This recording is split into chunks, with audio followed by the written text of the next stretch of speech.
मत रहना। फैज खान साहब, आपकी प्रतिक्रिया इस पर। बिस्मिल्लाहिर्रहमानिर्रहीम, रब्बि इश्रह ली सदरी व यस्सिर ली अमरी वहलुल उक़दतन मिन लिसानी यफ़क़हू क़ौली। बिरादरान हिंद, अस्सलाम वालेकुम रहमतुल्लाहि व बरकातहू। जय श्री राम, भारत माता की जय।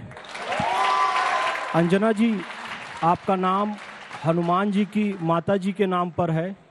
मैं 2 मिनट नॉन स्टॉप का आशीर्वाद आपसे चाहूँगा बस। देखिए, ये मुगल आए कहाँ से आए हैं? गजब। चलिए चलिए बोलिए। ये मुगल आए कहाँ से? मंगोल से आए। इरफान हबीब जो हैं वो ऑथेंटिक हिस्टोरियन है मिडिवल हिस्ट्री के। उन्होंने अमीर खुसरो के हवाले से लिखा है कि मंगोल पूरी जिंदगी में कभी नहीं नहाते थे, और जब अमीर खुसरो को उन्होंने अरेस्ट किया, अमीर खुसरो ये लिखते हैं कि मुझे उल्टी आ रही थी मंगोलों के सामने खड़े होने पर। और उनकी क्रूरता का आलम यह था, यह हिस्ट्री में लिखा है कि जब किसी को मारते थे, किसी जानवर को या इंसान को, तो पहले उसका खून पीते थे वो लोग। मंगोलों के ही वंशज जो हुए बाद में मुगल कहलाए, और यह क्रूरता बाद में भी जारी रही। औरंगजेब ने अपने भाई को पकड़ के नग्न करके नग्न हाथी की पीठ पर पूरी दिल्ली के बाजार पे घुमाया, उसका कत्ल किया। सूफी सरमद जो कि उपनिषद को मानने वाले थे, अहम ब्रह्मास्मि, बिन पद चले सुने बिनु काना, कर बिन करम करे विधि नाना, आनंद रहित सकल रस भोगी, बिनु बानी बक्ता बड़ जोगी। चूंकि वो उपनिषद को मानने वाले थे, सूफी सरमद जो कि दिगंबर रहते थे, उनका कत्ल किया जामा मस्जिद की सीढ़ियों पर। आज भी जामा मस्जिद के पूर्वी द्वार पर जाओ तो उनकी मजार आपको मिलेगी। केशव राय मंदिर तोड़ा, जहां पर अभी श्री कृष्ण जन्मभूमि का विवाद है। शीशगंज गुरुद्वारे का मतलब क्या है? गुरु तेग बहादुर का शीश वहां पर काटा गया था, इसलिए वो शीशगंज गुरुद्वारा है। यहां पर 2 बच्चों को, 4 साहबजादे जिन्हें हम कहते हैं, 2 को कत्ल किया तलवार से और 2 को दीवारों से चुनवाया। ऐसा औरंगजेब या ऐसा बाबर कभी भी भारत के मुसलमानों का आदर्श नहीं हो सकता। हमारे आदर्श हैं अशफाकुल्लाह खान, हवलदार अब्दुल हमीद, डॉक्टर APJ अब्दुल कलाम। वो हवलदार अब्दुल हमीद कि पाकिस्तानी सेना के सामने रॉकेट लॉन्चर लेकर खड़े हो गए तो एक शायर ने कहा कि हमारी तह में जाने के तेरे अरमान बहुत हैं, तू कश्ती एक कागज की, यहाँ तूफान बहुत है, ये हिंद है यहाँ मजहबों से मुल्क है ऊंचा, तेरे लिए तो हमीद जैसे मुसलमान बहुत हैं। ठीक है, हम उसे आदर्श मानते हैं। एक बार ये बोल लें, उसके बाद से आप बोलिएगा। अब सवाल है कि आपकी सरकार को करना है। कोई कहता है कि निलंबन गलत है, कोई कहता है निलंबन से काम नहीं बनेगा। शिंदे खुद फडणवीस साहब कह रहे हैं अरेस्ट करेंगे, तो करिएगा क्या? कहाँ ले जाइएगा? कितने दिन चलेगा ये? देखिए, अभी एक मौलाना साहब ने बात कही और मुझे आज वाकई बहुत गर्व हुआ। मैं आप लोगों को बधाई देता हूं कि मुझे ये दिखाई दिया कि इनको सच्ची मोहब्बत पहले हिंदुस्तान से है, उसके बाद धर्म आता है। मुझे गर्व हुआ, चाहे जितने मतभेद हो। बड़ी बात यह है कि बीजेपी को ये दिखाई दे गया, ये बहुत बड़ी बात है। ठीक है, ऐसा है, जब ईमानदारी की सच्चाई होती है तो हर आंख देख लेती है, लेकिन जब धर्म की चादर डाल के नफरत फैलाते हो तो वो भी दिखाई देती है, वो भी सामने आती है। अब सुनिएगा, जब इन्होंने ये बात कही तो हम भी इस बात से सहमत हैं कि भारत में कोई मुसलमान हो वो औरंगजेब को अपना आदर्श नहीं मानता है। हाँ, लेकिन अगर राइफलमैन औरंगजेब बनोगे और देश के लिए जान दे दोगे तो हम सराखों पे बैठाएंगे, और अगर औरंगजेब क्रूर शासक बनोगे तो पैरों से कुचल देंगे। ये हमारी ताकत है। दूसरी बात, एक मिनट, देखिए, एक बात और आई। इन्होंने कहा कानून से जो सजा हो उसको मिले, और मैं यहां कहता हूं कानून से सेक्शन 153A प्रमोटिंग हेट्रेड जो IPC में था वही अब भारतीय न्याय संहिता में है, और उसके खिलाफ भी कार्रवाई हो, कंप्लेंट दी जा चुकी है और सस्पेंशन भी हुआ है।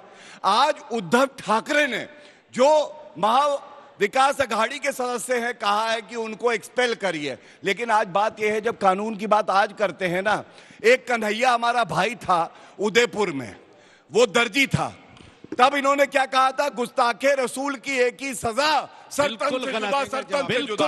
तो अगर सुनिए, बीच में ना बोलिए, बीच में ना बोलिए, झूठ नहीं, बीच में नहीं बोलिए। मैंने कभी नहीं कहा, आपकी बात नहीं कर रहा हूं मैं, आपकी बात नहीं कर रहे हैं, आपकी बात नहीं कर रहे। कई जगहों पर देश भर में नारे लगे थे, ये बता रहे हैं। रुक जाइए, बारी बारी, प्लीज। हाँ, तो मैं केवल इतना कहता हूं कि अगर कानून आज जरूरी है और बिल्कुल जरूरी है तो तब भी जरूरी था। उसकी गलती केवल इतनी थी, उसने एक फेसबुक पोस्ट डाल दी थी हमारी एक साथी प्रवक्ता जो थी उनका समर्थन करते हुए।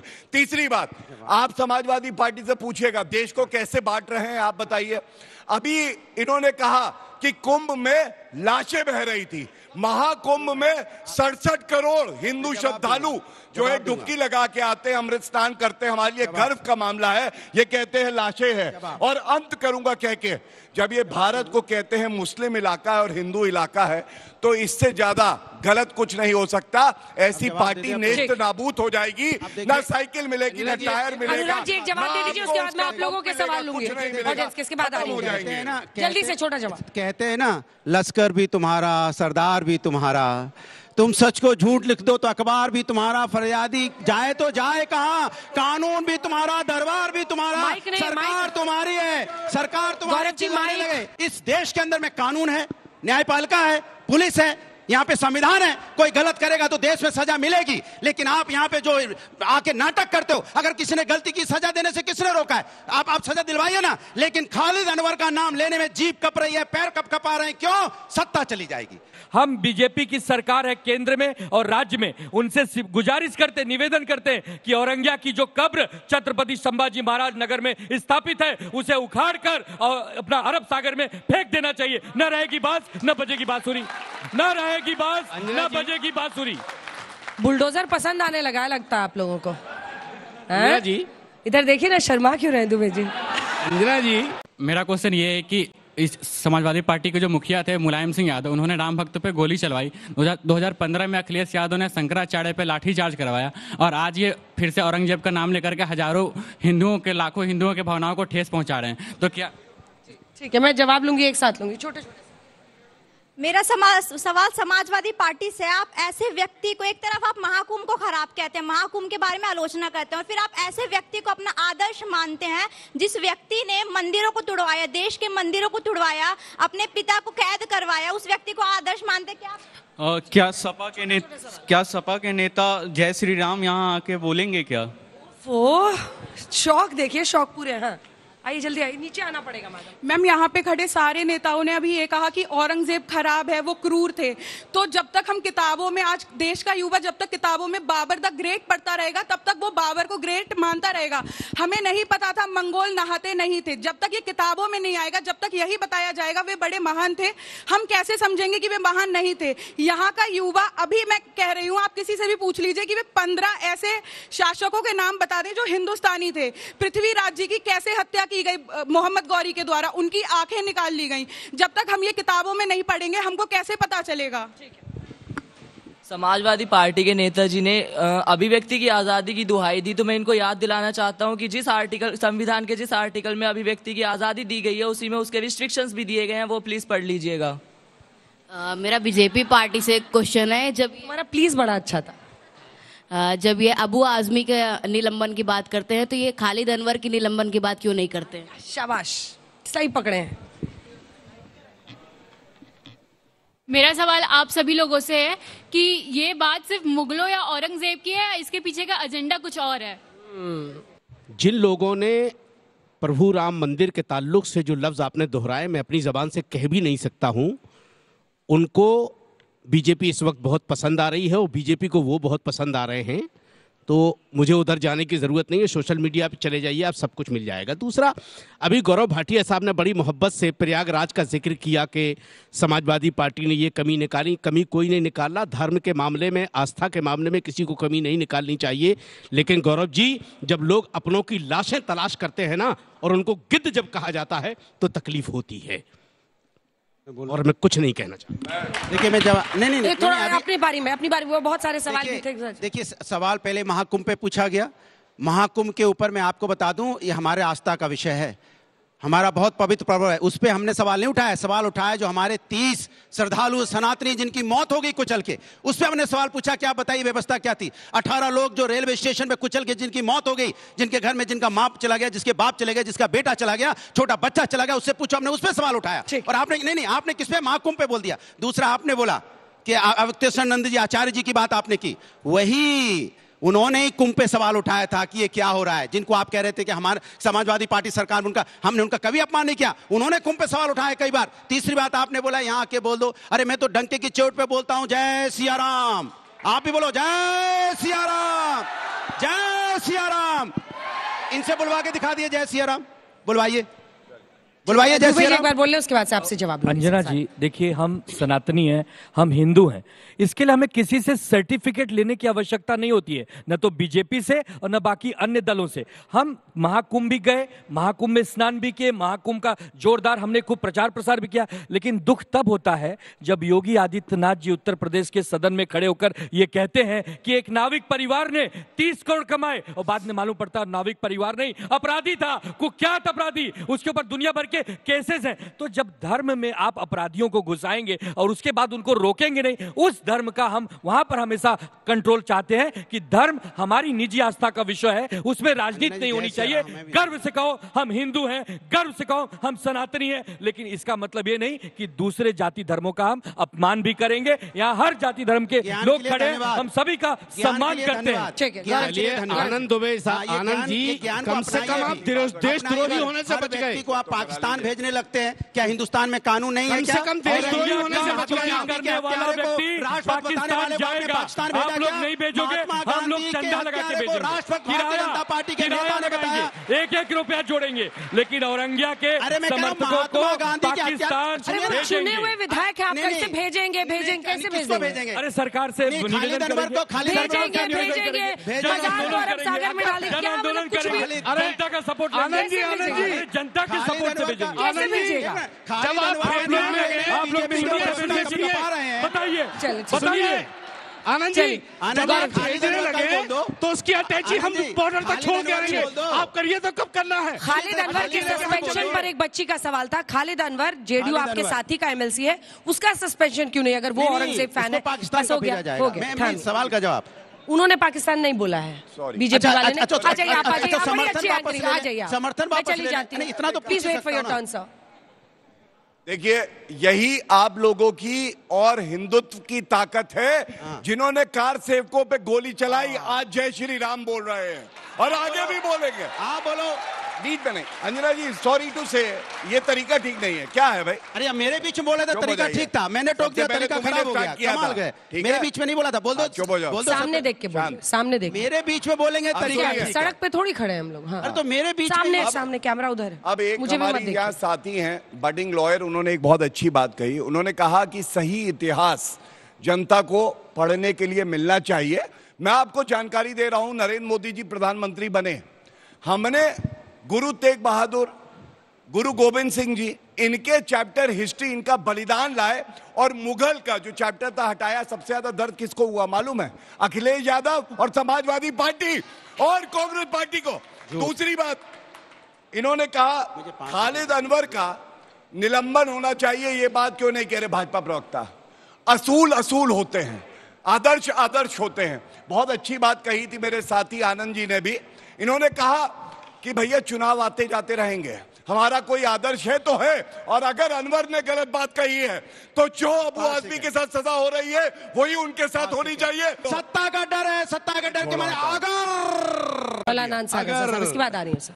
कहां से शुरू करूं ये बहस में? जो आप लोग चाह रहे थे ना, हो गया। उस बच्ची की मुराद पूरी हो गई, दिखाइए उनको।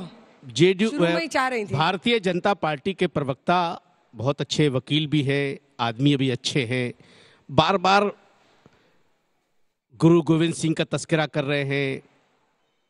गलत हुआ उनके साथ, नहीं होना चाहिए था, और इसमें हमारा कोई कसूर नहीं है।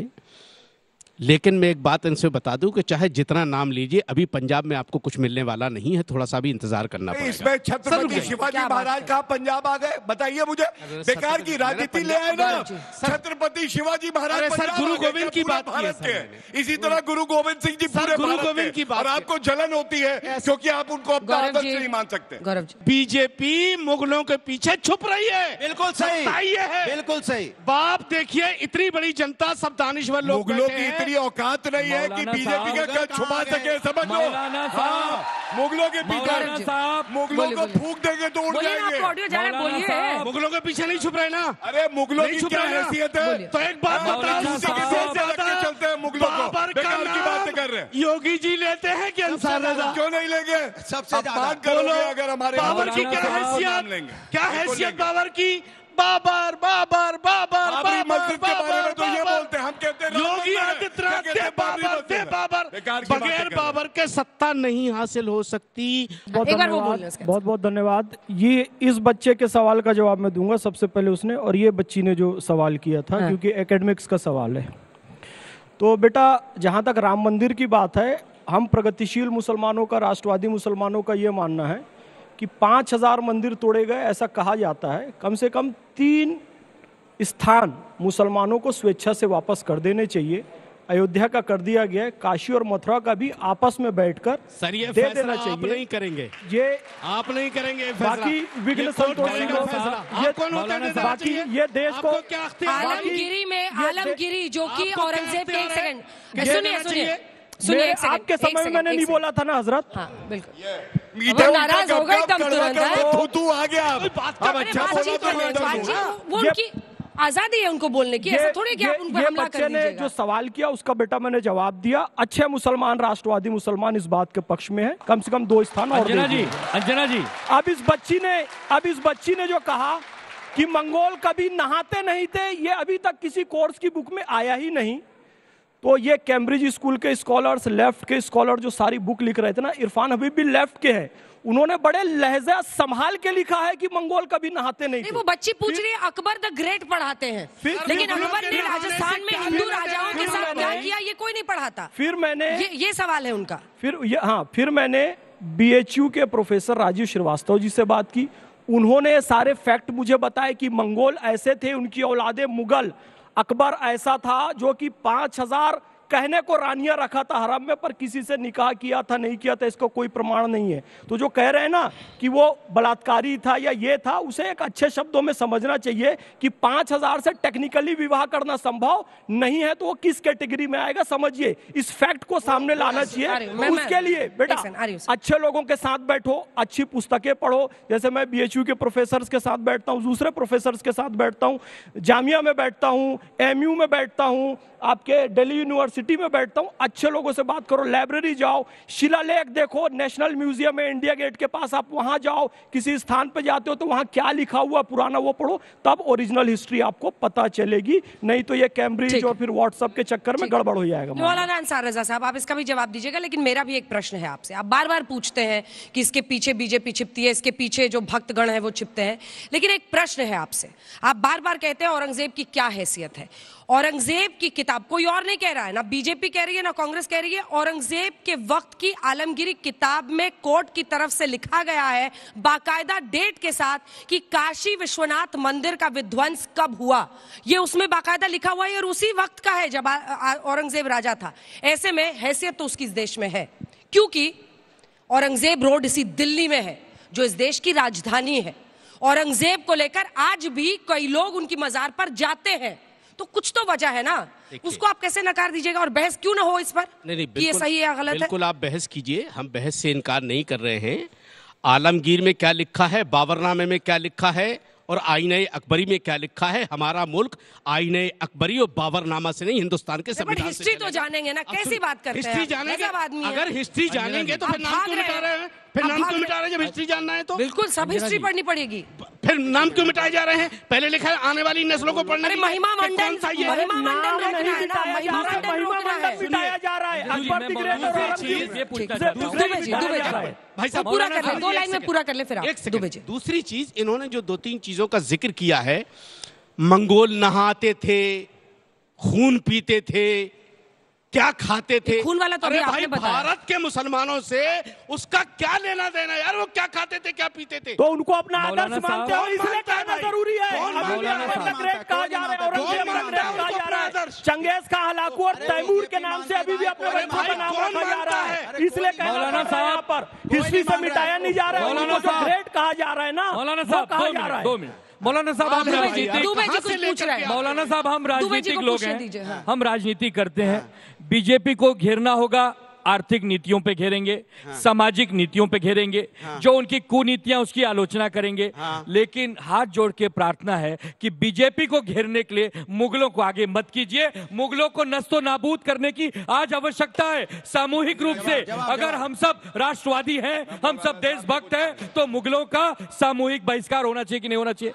होना चाहिए कि नहीं होना चाहिए? उसके बाद से होना चाहिए, बिल्कुल होना चाहिए। अंजना जी ने एक बात कही, मोदी जी जब देश के प्रधानमंत्री नहीं बने थे, दिल्ली में, सेंट्रल दिल्ली में औरंगजेब रोड नाम था, उस सड़क का नाम बदल के डॉक्टर एपीजे अब्दुल कलाम कर दिया गया। आप बताइए आदर्श कौन है? एपीजे अब्दुल कलाम जी वो है जिनका धर्म देखे बिना वो भारत की आन बान शान है। हर कोई अपना सर झुका लेगा क्योंकि हम लोग उनका इतना सम्मान करते हैं। और दूसरी बात मैं ये कहूंगा, आपका मैं धन्यवाद करता हूं दिल से। आपने इतनी बड़ी बात कही, कहते हैं 40,000 मंदिर जो है तोड़े गए, और इन्होंने क्या कहा? इन्होंने कहा अयोध्या में राम मंदिर बन गया, काशी और मथुरा भी दे देना चाहिए। मैं समझता हूं अगर मुसलमान भाई ये बड़ा दिल दिखाएंगे तो उनके प्रति इज्जत हर भारतीय करने लगेगा। और ये बहुत बड़ा संदेश आपके चैनल के माध्यम से उन्होंने दिया। एक मिनट, देखिए सारी बातें हुई, अब्दुल कलाम आजाद साहब का नाम लिया गया, बिल्कुल सही बात है। हमारे पहले कैबिनेट में मंत्री थे, किसने बनाया था? उसमें भारतीय जनता पार्टी थी क्या? डॉक्टर एपीजे अब्दुल कलाम की कभी कैबिनेट में मंत्री नहीं रहे, गलत बोलकर। अरे नाम लेने में ये मुगल हिस्ट्री पढ़ा रहे हैं। प्रिंसिपल साइंटिफिक एडवाइजर थे 1999 से लेकर 2001 तक, जिसको कैबिनेट पद का दर्जा रहता है। कंक्लूडिंग रिमार्क, ये विवाद ऐसे सुलगते रहेंगे या आपके मन में कोई रोड मैप है? करने क्या वाले हैं? इतिहास की किताबों को बदलेंगे? वो बच्ची पूछ रही, भाई अकबर द ग्रेट क्यों पढ़ाते हो? हमें बताओ महाराणा प्रताप कितने उत्तर मैंने दिया जो इतिहास से सही पढ़ाना चाहिए। सही कदम उठाए गए हैं मोदी जी के नेतृत्व में। लेकिन आपने कहा ये ऐसे ही चलता रहेगा, तो मैं इतना जरूर कहूंगा कि हाँ, जनता ही जनार्दन है लोकतंत्र में, और हम अपने आदर्श चुनेंगे। उस दिन तक थक के बैठेंगे नहीं जब तक औरंगजेब हो, बाबर हो, जहांगीर हो, हुमायूं हो, इनको नेस्त नाबूद। तालियों के साथ आप सभी का बहुत बहुत अभिनंदन। हल्ला बोल में इतना ही, लेकिन देश दुनिया की बाकी खबरों के लिए आप देखते रहिए आज तक।